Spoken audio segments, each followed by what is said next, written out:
Salmo 23, te invito a que abras tu Biblia en el Salmo capítulo 23, Salmo 23, versículo del 1 al 6. Y antes de leerlo, si estás en casa el día de hoy, gracias a Dios que estés seguro, orando por ti. Los que se aventuraron en el clima de 15 grados a venir, Dios los bendiga, gracias por su presencia. Pero antes de leer este Salmo, vamos a hacer algo hoy diferente, hermanos. Somos un poquito menos de los que somos normalmente, pero Dios ha estado llamándonos a acercarnos más a Él. Y cuando nos acercamos a Él, también nos acercamos más unos a otros. He estado compartiéndote un poquito de mi testimonio en estos mensajes de cómo lo que Dios manda, Él lo provee, cómo Dios enfrenta nuestros temores, cómo Dios restaura nuestra alma. Hoy te voy a compartir un poquito más, pero antes te voy a invitar a que si estás allá en los extremos del auditorio, te acerques acá a los no tan extremos, porque la ofrenda va a empezar de atrás para adelante hoy. Así que si te quedas atrás, tú sabes, pero no, te invito, si quieres, acércate un poquito, vamos a hablar acerca de cosas un cuanto personales hoy, así que si quieres que eso sea personal, yo te invito a acercarte, no te preocupes, aquí ni platos pasamos para la ofrenda, es todo por la gracia de Dios, así que vente aquí un poquito más de cerca para que los que no ves de seguido, te vean más seguido ahora y también conozcas nuevas personas, acércate, no te dé miedo responder el llamado del pastor. Salmo 23, versículo 1 al 6. Salmo 23, 1 al 6 dice así. Jehová es mi pastor, nada me faltará. En lugares de delicados pastos me hará descansar. Junto a aguas de reposo me pastoreará. Confortará mi alma. Me guiará por sendas de justicia por amor de su nombre. Aunque ande en valle de sombra de muerte, no temeré mal alguno, porque tú estarás conmigo. Tu vara y tu cayado me infundirán aliento. Aderezas mesa delante de mí en presencia de mis angustiadores. Unges mi cabeza con aceite. Mi copa está rebosando. Ciertamente el bien y la misericordia me seguirán todos los días de mi vida. Y en la casa de Jehová moraré por largos días. Hoy es ya el tercer domingo en que hemos estado reflexionando en el Salmo 23. Hemos estado reflexionando en la suficiencia de Dios en cada circunstancia de nuestras vidas. El Dios de la Biblia, el Dios que se llama a sí mismo el buen pastor, es más que suficiente para llevarnos a través de esta vida y aún más allá por toda la eternidad. En este salmo vemos la suficiencia de Dios, vemos la capacidad de Dios de satisfacer nuestras necesidades aún en medio de las dificultades, pero vemos también un proceso de transformación que toma lugar en las vidas de aquellos que profesan ser seguidores de este pastor. La primera conversación que tuvimos, Salmo 23, versículo del 1 al 3, nos habla de la transformación de una persona a través de la conversión. Dice el salmista en el versículo 3, confortará mi alma. Hablamos acerca de cómo esa palabra confortar literalmente significa un volverse hacia Dios, un darse la vuelta y convertirse a Dios. Decirle, Señor, yo estoy abierto y dispuesto a que tú hagas tu obra en mi vida. Señor, yo confieso, tú eres mi pastor. Tú eres aquel que llena mi vida de todo lo que necesito, sea pasto, sea agua. Tú eres mi pastor, nada me faltará. Hablamos acerca de cómo en el Nuevo Testamento Jesús nos dice que de hecho Él es el buen pastor. El buen pastor su vida da por las ovejas. Jesús vino para darnos vida y una vida abundante. Cuando tú profesas a Jesús como tu Señor, como tu Salvador, como tu pastor, como aquel que te guía en este valle de sombra de muertes, Él va a proveer lo que tú necesites. Ahora, no siempre lo que tú quieres, pero lo que tú necesites. Él va a estar contigo, no te dejará ni te desamparará. Versículo 4 nos habla acerca de cómo aquellos que se han convertido al Señor como su pastor, ahora son llamados a crecer en su compromiso a Él, en su caminar con Él.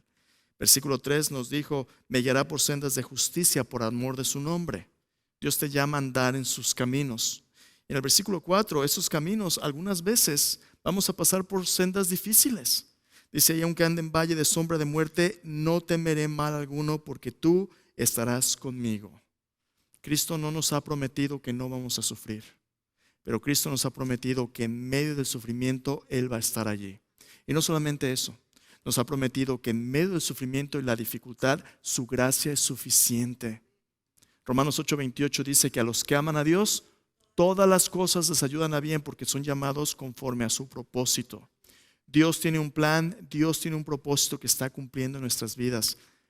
Y el peor de las cosas que este mundo nos puede hacer, la muerte, no es más que una sombra, sin poder, sin autoridad sobre nuestras vidas. Somos hijos de luz, somos hijos del día, tenemos la vida de Cristo en nosotros. Juan 5:24 nos asegura que ya no vendremos a condenación, pues hemos pasado de muerte a vida, porque hemos oído su palabra y hemos creído aquel que envió a Cristo.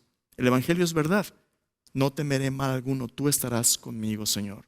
Entonces, dos declaraciones. Primero, tú confortas mi alma, tú restauras mi alma. Segundo, no temeré mal alguno. Es el llamado de Dios a la conversión, al compromiso. Es el llamado a restaurar nuestra alma. Es el llamado a tener victoria sobre nuestros temores. Y el día de hoy vamos a hablar del versículo 5 y 6. Cuando tú ya te has convertido al Señor, cuando tú ya estás caminando en la victoria de Cristo a pesar de las dificultades, entonces, ¿qué? Voy a preguntarte. En este caminar, en este viaje siguiendo a Cristo, ¿cuánto tiempo duran los sufrimientos? ¿Tienes un seguro en contra de sufrimientos tú? La verdad es que nuestro caminar con Cristo de este lado de la eternidad es una serie de altas y bajas, ¿no? Es una serie de momentos muy buenos y a veces hay dificultades terribles y a veces hay momentos peores que otros. La semana pasada y la antepasada te compartí un poquito de mi testimonio, no porque quiero que te fijes en mí como si yo fuera algo especial. Todos nuestros ojos ¿en quién? En Jesús. Puestos los ojos en Jesús, Él es el autor y consumador de nuestra fe. Nunca pongas tus ojos en ningún siervo de Dios o en ningún líder espiritual como si fueran el objeto de tu fe. Tu fe está en Cristo. Pero todos nosotros sí compartimos nuestro testimonio como hermanos para animarnos, a veces para exhortarnos y para recordarnos que siempre y cuando nos reunamos nos vamos a animar al amor y a las buenas obras, que no debemos dejarnos de congregar como algunos tienen costumbre, dice la Escritura en Hebreos, dice debemos exhortarnos, tanto más cuando veáis que aquel día se acerca. Te comparto mi testimonio para animarte y para decirte que yo mismo, como un siervo del Señor que me toca servirte a ti, yo tengo las mismas necesidades que todo el resto. El apóstol Pedro nos dijo que los mismos padecimientos se van cumpliendo en nuestros hermanos en todo el mundo. Por eso debemos echar nuestra ansiedad sobre Él, porque Él tiene cuidado de nosotros. Tú y yo estamos en el mismo bote, pero lo hermoso es que el mismo que provee para mí, provee para ti. Y cuando compartimos nuestra historia nos anima a depender de Él en nuestro caminar. Entonces déjame decirte, versículos 5 y versículo 6, vamos a hablar el día de hoy acerca de cómo no solamente Dios quiere que te conviertas a Él, no solamente Dios quiere que te comprometas con Él. En este caminar Dios te invita a ser un testigo suyo de su capaz de proveer a largo plazo en medio de las dificultades en este viaje de espera, para que seas testigo aún enfrente de los enemigos de Dios. Para que aquellos que están observando tu estilo de vida se den cuenta que seguir al Señor vale la pena y que seguir al Señor, Dios es digno de nuestra confianza. Vamos a ver hoy versículos 5 y versículo 6. Entonces, te voy a compartir un poquito más de mi testimonio. Lo que te compartí de los temores de la semana pasada son reales, pero hay más. Hay más que Dios está haciendo en mi vida y en las nuestras. Entonces, recordando, ¿a dónde nos llama el pastor? El pastor nos llama a convertirnos a Él. El pastor nos llama a comprometernos con Él. Y el pastor nos llama a unirnos a su misión de dar vida a otros, de compartir su plan, de que el bien y la misericordia nos sigan todos los días de nuestra vida. Vamos a hablar de ello el día de hoy. Salmo 23, versículos 5 y 6.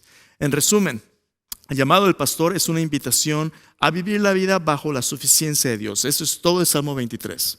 Versículos 5 y 6 se enfocan en la invitación de Dios cuando nos unimos a Él como testigos de su provisión a pesar de sus enemigos. Mira, léelo conmigo de nuevo. Salmo 23, versículos 5 y 6 dice así: aderezas mesa delante de mí en presencia de mis angustiadores.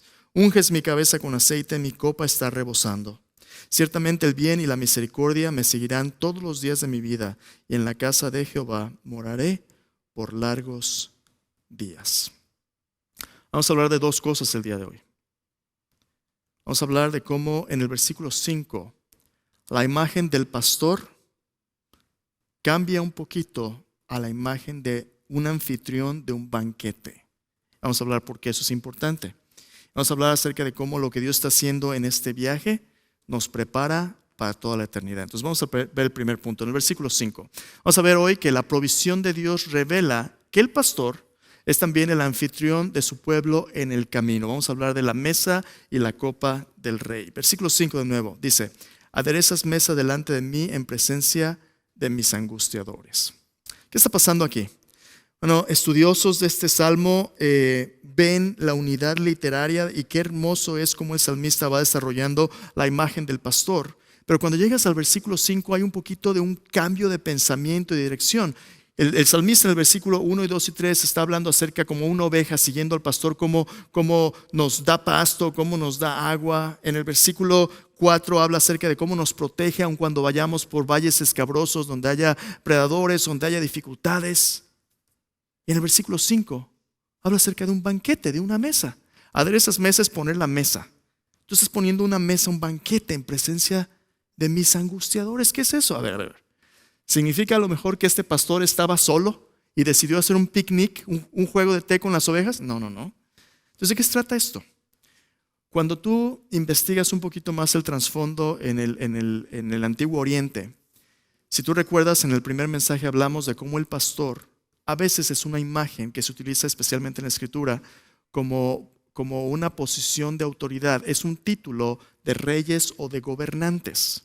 Es un título que los gobernadores, los reyes de naciones usaban como aquellos que dirigen a su pueblo como un rebaño. En las Escrituras, en los profetas, a veces habla de los pastores infieles de Israel, los reyes que se aprovecharon del pueblo en lugar de dirigirlos a Dios. Esos pastores hablan acerca de gobierno a veces. La imagen donde dice: tu vara y tu callado me infundirán aliento. Esta vara a veces también se traduce como un cetro. Los reyes traían un cetro como un símbolo de su autoridad, como un símbolo de aquellos que pastoreaban a la nación. Y aquí está lo interesante. En el trasfondo del Antiguo Oriente, algunas veces los reyes, como pastores, también se presentan como anfitriones de sus ejércitos. Cuando un rey entraba en un conflicto, una ciudad con otra, un reino en contra de otro, bueno, tenían que marchar a la guerra y sus ejércitos iban de punto A a punto B, pero muchas veces esas travesías, esos viajes tomaban mucho tiempo y eran largas distancias. No era como que súbete al avión y te llevo, no era como que súbete al tren o al carro. ¿Qué había? Bestias y a pie. Y los ejércitos, las personas que iban a la guerra tenían que caminar todo este viaje, todo este trayecto, y muchas veces el trayecto era largo. ¿Cómo le van a hacer para llegar allá y todavía pelear y ganar? Bueno, uno de los compromisos que los reyes tenían como pastores de su pueblo era no solamente enviarlos, sino proveer en el camino lo que los ejércitos necesitaran para poder llegar y pelear y sobrevivir. Y eso era la provisión de la comida, del abrigo, cosas básicas. Cuando un rey reclutaba a su ejército pero no tenía los recursos para mantenerlos, ¿cómo entonces iba a poder ganar la guerra? Entonces, cuando el salmista dice: aderezas mesa delante de mí en presencia de mis angustiadores, déjenme observar varias cosas. Primero, ¿quiénes son estos angustiadores? Esa palabra angustiador o enemigo, la palabra angustia es estar en un lugar estrecho. Interesantemente, en el hebreo es el mismo sentido. Estar puesto en una situación comprometedora como entre la espada y la pared. En angustia significa que usted está en un lugar angosto, comprimido, afligido por circunstancias que están buscando su mal. Lo interesante, el salmista dice aquí: sí hay angustiadores en mi vida, pero en medio de esas circunstancias, Señor, tú haces un banquete. Piensa por un momento conmigo. El Salmo 23 no es un salmo que habla acerca de andar en nubes y en fuentes de agua. El Salmo 23 es un salmo de un Dios que es el pastor de sus ovejas, que es capaz de darles victoria en sus temores y cuando el mal las acosa, pero es un Dios que está en conflicto con sus enemigos. Ahora, ¿cuáles son los enemigos de Dios? ¿La humanidad? Aquí viene lo interesante. En la historia bíblica, por ejemplo, en Efesios, el apóstol Pablo nos dice que nuestra lucha no es con quién. No es contra carne y sangre, sino contra potestades, contra principados, contra las autoridades de este mundo, huestes espirituales de maldad en las regiones celestes. Nuestra lucha, el enemigo no es fulano, no es una persona humana. Aunque a veces la gente le caiga gorda a usted o usted le caiga a la gente, usted y yo no somos el problema. El problema es que hay un enemigo de Dios. La Biblia le llama a este enemigo Satanás, el diablo, que desde el principio, Génesis capítulo 3, ha tentado a la humanidad. Por el pecado ha corrompido a la humanidad, nos ha separado de los caminos de Dios, y la humanidad rebelde, el mundo, se ha convertido en un sistema que se opone a Dios. Pero Dios no es enemigo de la humanidad. Dios hizo a la humanidad como primicias de sus criaturas para representarle y recibir su amor. Por el pecado nos rebelamos en su contra. Entonces, en esta batalla cósmica, Satanás es el enemigo de Dios. Sus demonios, sus huestes espirituales son enemigos de Dios. En medio está la humanidad. Y la pregunta para la humanidad es esta: ¿de qué lado vas a estar? Pero en este conflicto cósmico, Dios ya ha tomado un lado. ¿Y sabes qué ha dicho Dios? Primero, Dios está del lado de Dios. Dios está de su lado. Dios no se va a comprometer. Dios es rey, Dios es soberano, no está nadie. Pero Dios en su amor ha decidido darle gracia a la humanidad y ha decidido a entrar para rescatar a la humanidad. Sorprendentemente, aunque nosotros somos pecadores desde nacimiento, Dios nos ama. Y Dios se ha comprometido con nuestro rescate, con nuestra salvación. Dios se ha comprometido con proveernos un Salvador. Desde Génesis capítulo 3, versículo 15. Dios ha estado trabajando para rescatar a la humanidad. El pueblo de Israel, el rey David, es uno de esos frutos de salvación de Dios. Dios llamó al pueblo de Israel descendencia de Abraham para salvarles y para que a través de Israel la salvación y bendición de Dios pudiera alcanzar a todo el mundo. ¿Y qué sucedió? Ahora estamos en una batalla. ¿Por qué? Por la salvación de la humanidad. Ahora, con todo esto que te he dicho, ve lo que está pasando en el Salmo 23, versículo 5. El salmista dice: Señor, tú pones una mesa delante de mí en presencia de mis angustiadores. Unges mi cabeza con aceite, mi copa está rebosando. En medio de este viaje largo donde va a haber luchas y dificultades, altas y bajas, Dios no te ha llevado al cielo todavía. ¿Por qué? Porque tiene una misión para ti y para mí. Y la misión es que aunque estamos en un conflicto cósmico, en esta guerra espiritual, en medio de la batalla espiritual, Dios va a proveerte hasta que llegues a tu destino eterno. ¿Sabes por qué? Porque Dios te ha dejado como un testigo de solo lo que Dios puede hacer. ¿Qué es lo que Dios puede hacer? En medio de las circunstancias más difíciles, Dios te invita a su mesa y te pone un banquete para que los enemigos sepan que Dios tiene lo suficiente para traer victoria en nuestras vidas. En la antigüedad, cuando un rey entraba en este conflicto y había guerra, muchos de estos reyes celebraban su victoria cuando derrotaban al reino enemigo tirando un banquete. Ahora, aquí está lo interesante. En este banquete, los reyes paganos, los reyes de la antigüedad, hacían su banquete para recompensar a los que habían peleado por esta victoria, a los vencedores. Y comían y hacían un banquete, pero este banquete también era un mensaje para los perdedores. ¿Sabes qué hacían los reyes? Agarraban las cabezas de sus víctimas y los ponían en una lanza como despliegue de su derrota. Feliz Navidad. ¡Wow! La paradoja del Salmo 23 es esta: que Dios no está buscando la muerte de sus enemigos, Dios está buscando su salvación. Y cuando Dios pone mesa, ¿sabes lo que Dios hace?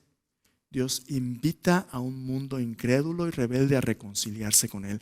¿Notaste cómo el salmista en el versículo 10 dice: ciertamente el bien y la misericordia me seguirán todos los días de mi vida? Esa imagen es bien importante. Donde dice me seguirán, literalmente en el texto hebreo habla acerca de perseguir, persecución. Me persiguen. Tu bien y tu bondad, tu Tov y Hesed, esas dos palabras, ¿ves? Bondad y misericordia leal, un amor que guarda el pacto de Dios fiel. El amor de Dios fiel, incansable, nos persigue aun cuando nosotros corremos en la dirección opuesta. La paradoja del Salmo 23 es que el Dios que nos ama y tiene nuestro bien es el Dios que normalmente en nuestro pecado odiamos. Nosotros somos nuestro más grande enemigo, pero Dios está buscando rescatar a los enemigos. ¿Sabes cómo lo está haciendo? A través del testimonio de aquellos que ya probaron el médico, a través de aquellos que estaban muertos y han recibido el perdón de sus pecados y ahora están vivos por Cristo. Nuestro trabajo como seguidores del pastor, nuestro trabajo en este mundo, en este viaje, es mostrarles a otros que la mesa del Señor es una invitación a que ellos también disfruten la provisión del pastor. Mira, en el Nuevo Testamento Jesús Jesús, ese es uno de los temas favoritos de la invitación del reino. En Mateo capítulo 22, ven conmigo a Mateo capítulo 22. Mateo 22, versículo 1 al versículo 14, Jesús da una historia del banquete de lo que Dios está haciendo para rescatar a otros. Mira lo que dice versículo 1, Mateo 22, 1. Respondiendo Jesús, les volvió a hablar en parábolas diciendo: el reino de los cielos es semejante a un rey que hizo fiesta de bodas a su hijo, un banquete. Les envió a sus siervos a llamar a los convidados a las bodas, mas estos no quisieron venir. Volvió a enviar a otros siervos diciendo: decid a los convidados: he aquí, he preparado mi comida, mis toros, mis animales engordados han sido muertos, todo está dispuesto, venid a las bodas. Mas ellos, sin hacer caso, se fueron, unos a sus labrados, otros a sus negocios, y otros, tomando a los siervos, los afrentaron y los mataron.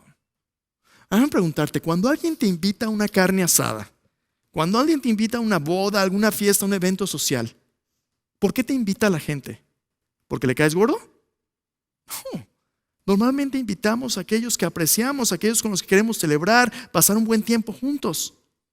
En esta ilustración de Jesús, en esta parábola del reino, Jesús nos dice: Dios es un rey que no te necesita, Él lo tiene todo, Él tiene tanto que quiere compartir su riqueza contigo. Pero te invita, ¿y sabes lo que la humanidad hace? En el mejor de los casos, indiferente. No, yo estoy ocupado con mis negocios. Pero si el mundo te invita a una fiesta, ahí vamos, ¿verdad? No, pero si es Dios, no. Y en el peor de los casos, la respuesta es violenta. Matan a sus siervos. Y en otras historias, aún a su propio hijo también. La respuesta de este mundo en contra del amor de Dios es indiferencia o violencia.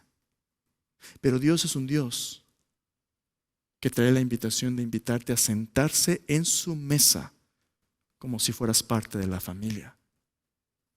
Qué increíble el amor de Dios, ¿no crees? Y David está ahora como seguidor del buen pastor, dándose cuenta que hay enemigos alrededor, pero ¿sabes qué? Los seres humanos no son enemigos de Dios. Detrás de este mundo perverso, el diablo está trabajando para alejar a la gente de Dios. ¿Sabes por qué? La Biblia nos dice, el apóstol Pablo nos dice: el Dios de este siglo cegó el entendimiento de ellos para que no les resplandezca el evangelio de la gloria de Dios en la faz de Cristo. Satanás no quiere que el mundo vea la bondad de Dios. ¿Cómo va a ver el mundo la bondad de Dios? A través del testimonio de su pueblo. Cuando tú y yo, en medio de nuestras dificultades, le decimos a la gente: ¿sabes qué? Yo estoy pasando momentos difíciles, pero Dios es bueno y es capaz de proveer para mí. Aún en medio de las dificultades, tu fe es la victoria que ha vencido al mundo. Tu fe es lo que le demuestra al mundo y al diablo mismo que Dios se merece nuestra confianza, tengamos o no tengamos, entendamos o no entendamos. ¿Te acuerdas de Job? Así como Job. El salmista dice: aderezas mesa delante de mí en presencia de mis angustiadores, unges mi cabeza con aceite, mi copa está rebosando. Esta imagen de ungir la cabeza de la copa en el Antiguo Testamento, ungir tu cabeza es un símbolo de estás limpio, estás de celebración, estás de fiesta, no estás sucio, te preparaste. Dios es el que te da la bienvenida a este banquete, te limpia, te sienta, estás preparado. Y la copa, en el Antiguo Testamento y aún en el Nuevo, es un símbolo doble. Por un lado, la copa puede ser un símbolo de juicio. ¿Te acuerdas, por ejemplo, en Apocalipsis, Babilonia bebe la copa de la ira de Dios? ¿Recuerdas a Jesús en Getsemaní? Señor, si es posible, pase de mí esta copa. En los profetas, Dios le da la copa de ira a las naciones para que beban hasta el fondo. La copa a veces es un símbolo del juicio de Dios. Pero en otros contextos, en los Salmos y especialmente en el Nuevo Testamento, la copa es un símbolo de salvación. El clímax de esta simbología es la cena del Señor, donde Jesús da gracias por el pan y la copa y dice: esta copa es el nuevo pacto en mi sangre para el perdón de los pecados. Esta es la copa de salvación. David está diciendo: Señor, esta mesa que tú pones delante de mis enemigos, consumada después en el nuevo pacto, es una invitación a la reconciliación antes de que el juicio llegue. ¿Qué vas a escoger? ¿Salvación o juicio? Si tú rechazas la invitación del Señor, no queda más que juicio. Si tú la recibes, Dios tiene para ti salvación. Yo soy testigo de eso. Únete a la mesa, acércate a Él. Eso es lo que está diciendo el salmista. Pero hay más. No solamente es Dios este anfitrión que prepara y provee para su pueblo en el camino. Ese salmo también nos dice que la provisión de Dios asegura el destino final de los creyentes. La mesa y la copa tienen un significado hoy y hasta el fin. Mira el versículo 6, dice: ciertamente el bien y la misericordia me seguirán todos los días de mi vida, y en la casa de Jehová moraré por largos días. El salmista se da cuenta de que sí, Dios puede proveer para su ejército, para su familia en este viaje difícil. Dios pone una mesa de provisión que es testimonio al mundo incrédulo y a las fuerzas que se oponen a Dios. Pero hay más. Podemos vivir confiados en Dios, porque Dios no simplemente nos asegura de lo que sucede en esta vida, sino más allá y por toda la eternidad. El salmista dice: tu bondad, tu bien y tu misericordia me siguen. Tú tienes un buen propósito, porque tú me estás llevando, Señor, a vivir contigo para siempre. Algunos interpretadores dicen, bueno, es que dicen simplemente el salmista habla acerca de ir al templo y adorar con ellos, ser parte de su religión. Pero no. Yo creo que David, porque es el autor de este salmo, por lo que dice el salmo, yo creo que David, Dios le permitió darse cuenta además por la siguiente razón. En el tiempo de David todavía no había templo. Todavía no había templo a donde David pudiera venir y simplemente, si la casa de Jehová fuese este templo judío, simplemente un edificio. David vio más. David vio que en la misericordia de Dios, el Dios que es capaz de guiarnos en nuestra vida, es capaz de guiarnos más allá de la muerte. En otras palabras, David, yo creo que tuvo un vistazo de lo que solamente Cristo puede proveer. Ya David nos había dicho: aunque ande en valle de sombra de muerte, no temeré mal alguno, porque tú estarás conmigo. David ya había visto que la muerte no es más que una sombra. Y en los profetas después vemos que hay un banquete escatológico, que hay un banquete al final del tiempo donde Dios invita a las naciones a ser parte de su bondad para siempre. Mira, lo vimos en Navidad. Acompáñame a Isaías capítulo 25. Isaías 25, rápidamente. Mira al final del tiempo lo que Dios tiene para las naciones. Isaías 25, versículo 7 dice: destruirá en este monte la cubierta con la que están cubiertas todos los pueblos y el velo que envuelve a todas las naciones. Destruirá a la muerte para siempre. Enjugará Jehová el Señor toda lágrima de todos los rostros, y quitará la afrenta de su pueblo y de toda la tierra, porque Jehová lo ha dicho. Y se dirá en aquel día: he aquí, este es nuestro Dios, le hemos esperado y nos salvará. Este es Jehová, quien hemos esperado. Nos gozaremos y nos alegraremos en su salvación. ¿Te fijaste? Versículo 6 dice: Jehová de los ejércitos hará en este monte a todos los pueblos banquete de manjares suculentos, banquete de vinos refinados, de gruesos tuétanos y de vinos purificados. El final de la historia en Isaías 25 se presenta como un banquete en el cual Dios invita a todas las naciones: vengan y sean parte de mi mesa. Hay perdón, hay salvación. ¿Quién va a tomar la invitación? Yo no sé. Pero cada domingo cuando venimos a adorar, ¿sabes por qué celebramos la cena del Señor? Porque esta copa y este pan aquí, en nuestro caminar, nos provee de una oportunidad de recordar que Dios es suficiente para proveernos. Yo no sé qué lucha está enfrentando, pero Cristo sigue siendo más que suficiente. Y esta mesa nos recuerda que al final del tiempo nos vamos a sentar con Él en su mesa. ¿Recuerdas cuando Cristo celebró la última cena con sus discípulos? Les dijo: cuánto he deseado de comer esta Pascua con ustedes, y les digo que no beberé de esto más hasta que lo beba nuevo con ustedes en el reino. Cuando el reino venga, nos vamos a sentar con Cristo y vamos a reinar con Cristo. Cuando Cristo venga en la resurrección, nuestros cuerpos van a ser levantados entre los muertos, vamos a ser semejantes a Él. Hermanos, cada domingo la provisión de Dios en el Evangelio a través de la palabra y la mesa nos recuerda que cuando yo no puedo, Dios sí puede. Dios sí puede y Dios siempre puede. Por toda la eternidad, Dios siempre puede. Voy a contarte un poquito más de mi testimonio. Te conté de cómo a veces los temores y Dios provee, las becas, todo eso. Esa es la parte fácil. Tengo 45 años, este año cumplí 45. Mis 44 han sido el año más difícil de mi vida. Más difícil de mi vida. Te voy a decir por qué. Acabamos de salir de COVID, yo estaba haciendo cosas muy buenas en la congregación, Pero he pasado por algunas cosas personales muy complicadas y muy difíciles donde Dios me reveló en el corazón cosas que yo no sabía ni de mí, pero que son verdad. Hace unos meses te compartí que tuve un pequeño ataque de pánico, ¿te acuerdas? Bueno, pequeño en su momento, fue algo que nunca había enfrentado algo así. Yo no soy una persona muy emocional y cuando a veces la gente me decía, no, pues tuve un ataque de pánico, tómese una aspirina, todo va a estar bien. No es tan sencillo. El temor, el miedo, el dolor, la ansiedad que se siente y es incontrolable e inexplicable es una cosa extraña. Pero a mis 44 empecé a pasar por varias cosas que te voy a compartir. Ahora, si me vas a echar piedra, nomás que te la vas a echar a ti mismo, ¿verdad? El que esté libre de pecado, eche su primer piedra. Recuerda, tus ojos en Jesús. Te comparto para animarte. ¿Qué pasaron mis 44? Bueno, te conté que mi hijo tuvo una cirugía, uno de mis hijos tuvo una cirugía, y en la familia López las cirugías de apéndice son rutinarias. De mis 4 hijos, 3 han tenido. Pero uno de ellos tuvo una cirugía donde descubrieron que su apéndice tenía un tumor canceroso. Y que si no lo hubieran descubierto, esos tumores es uno de los asesinos silenciosos que cuando pasa después de mucho tiempo ya no hay nada que hacer. Por un lado, Señor, gracias, porque lo que se convirtió en una crisis fue algo que Dios usó para preservar la vida de mi hijo. Gracias, Señor, por eso. Pero después, aunque había gratitud en mi corazón, no solamente había gratitud, empezó a haber un temor a qué más puede haber. Hermanos, Salmo 23 nos dice, el bien y la misericordia me seguirán todos los días de mi vida.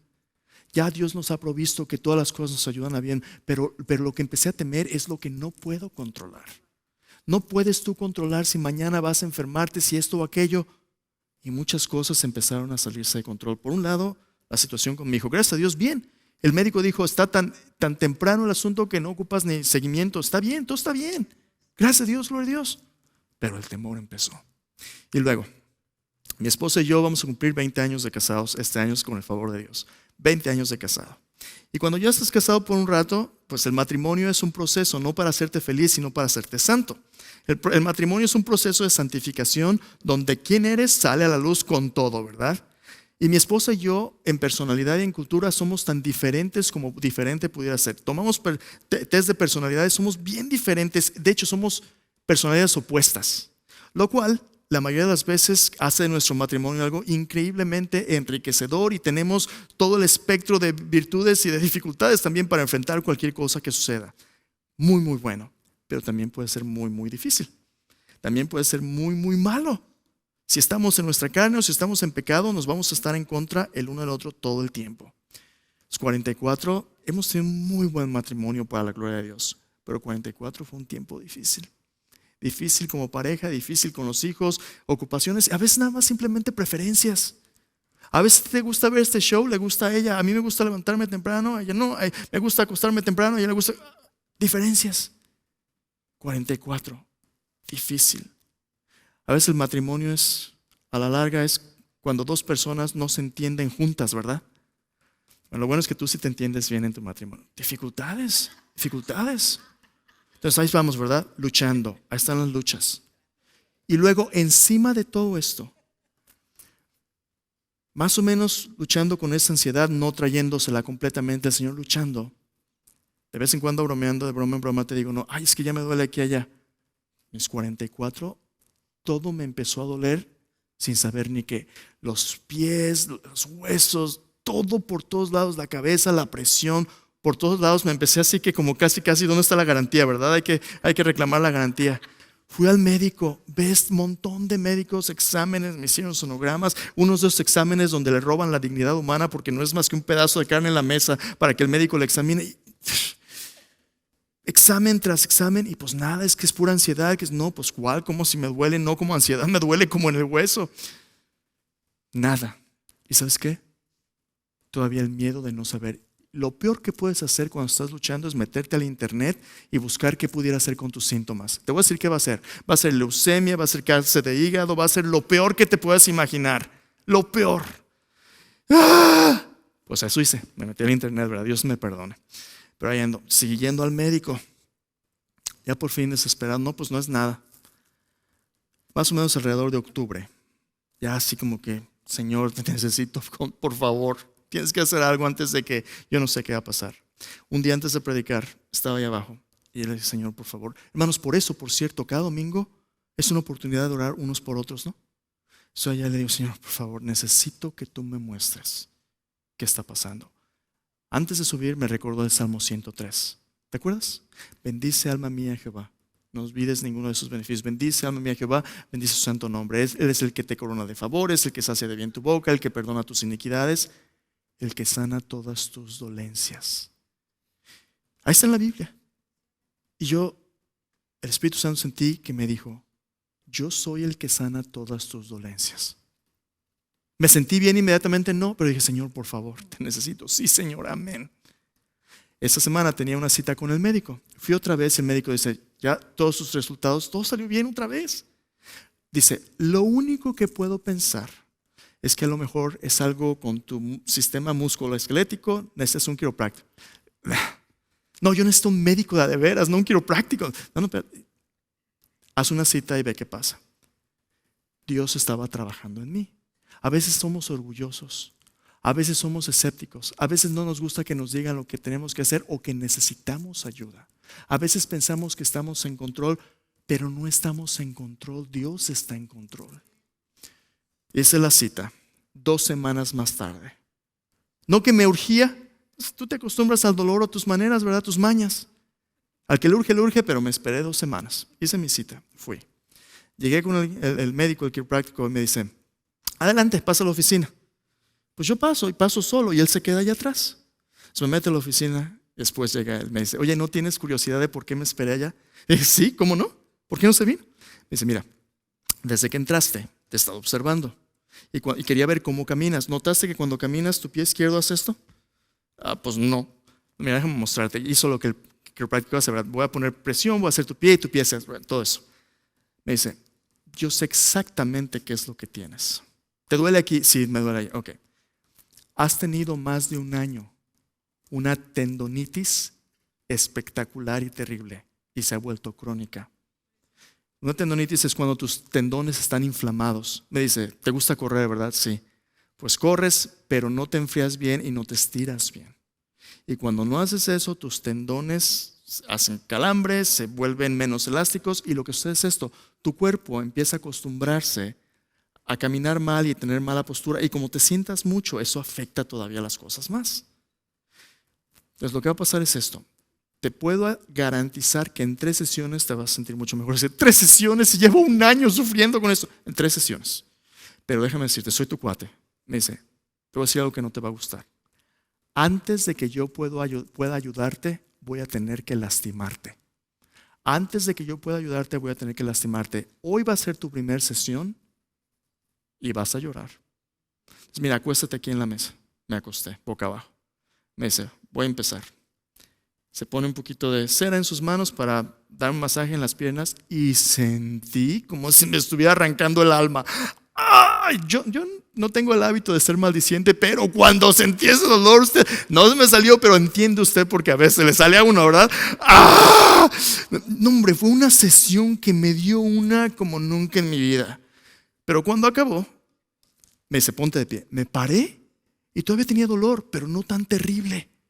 Inmediatamente, mejora inmediata. No tenía cáncer de esto, de aquello, no tenía leucemia. Lo único que tenía es una inflamación de mis tendones mal acostumbrados por prácticas que nunca he corregido y que se acumulan y se vuelven crónicas. Tú y yo, en nuestro andar, acumulamos todo tipo de prácticas que a veces no nos permiten vivir la vida que Dios quiere. Y cuando empezamos a ser lastimados o nos empieza a doler y venimos a Dios, ¿sabes qué Dios nos dice? A veces, antes de ayudarte, voy a tener que lastimarte.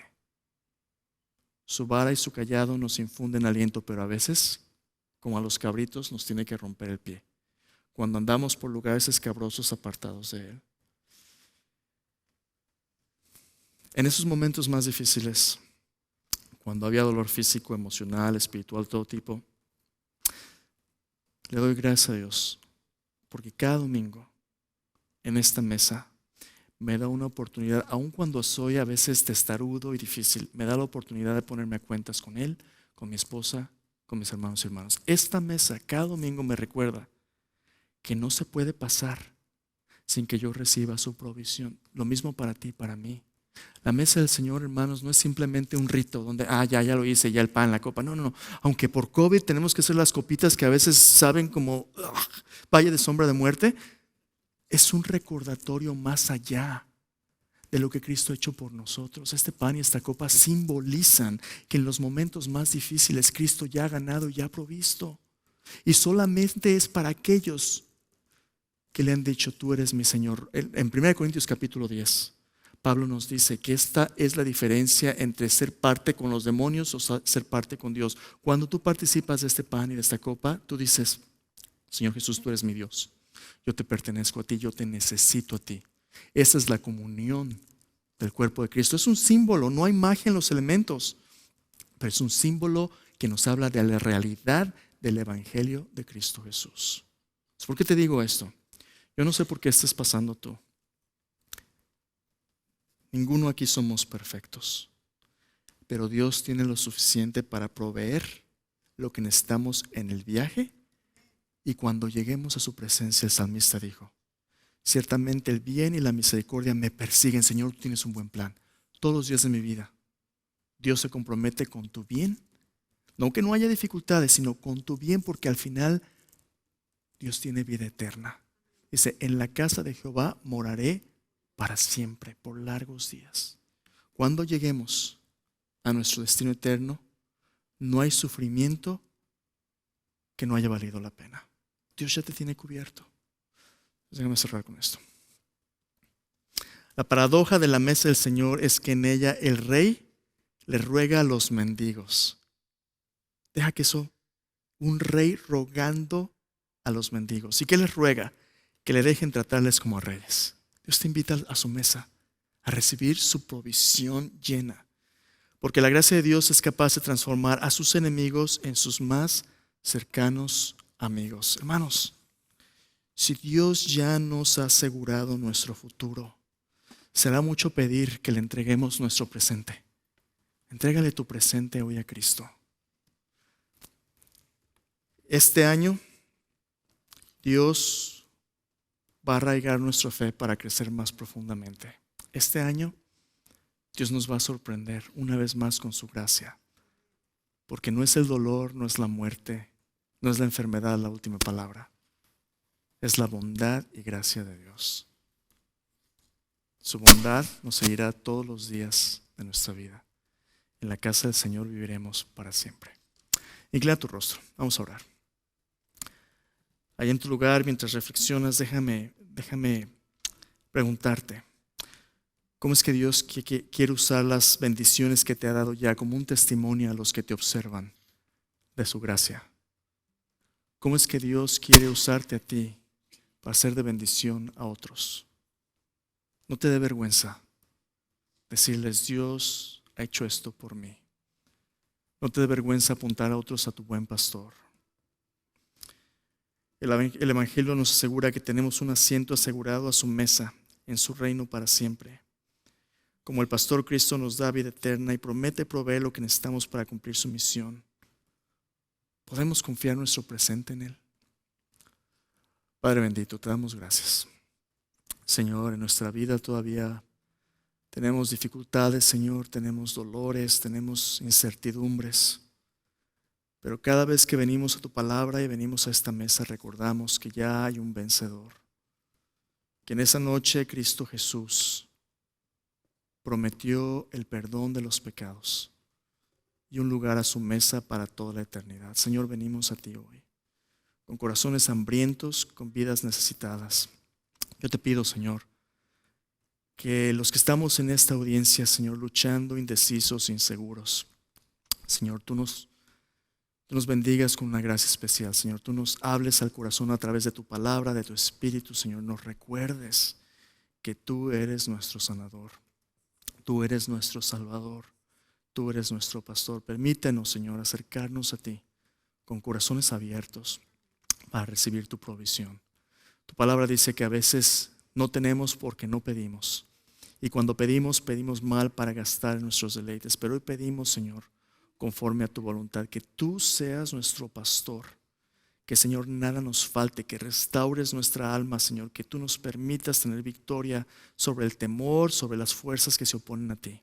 Que nos permita, Señor, ser instrumentos que uses para que otros que no te conocen se acerquen a ti y sepan que en tu casa hay lugar para todos, Señor. Todos los que vengan a ti a través de tu Hijo Jesús. Gracias, Señor, por ser nuestro proveedor.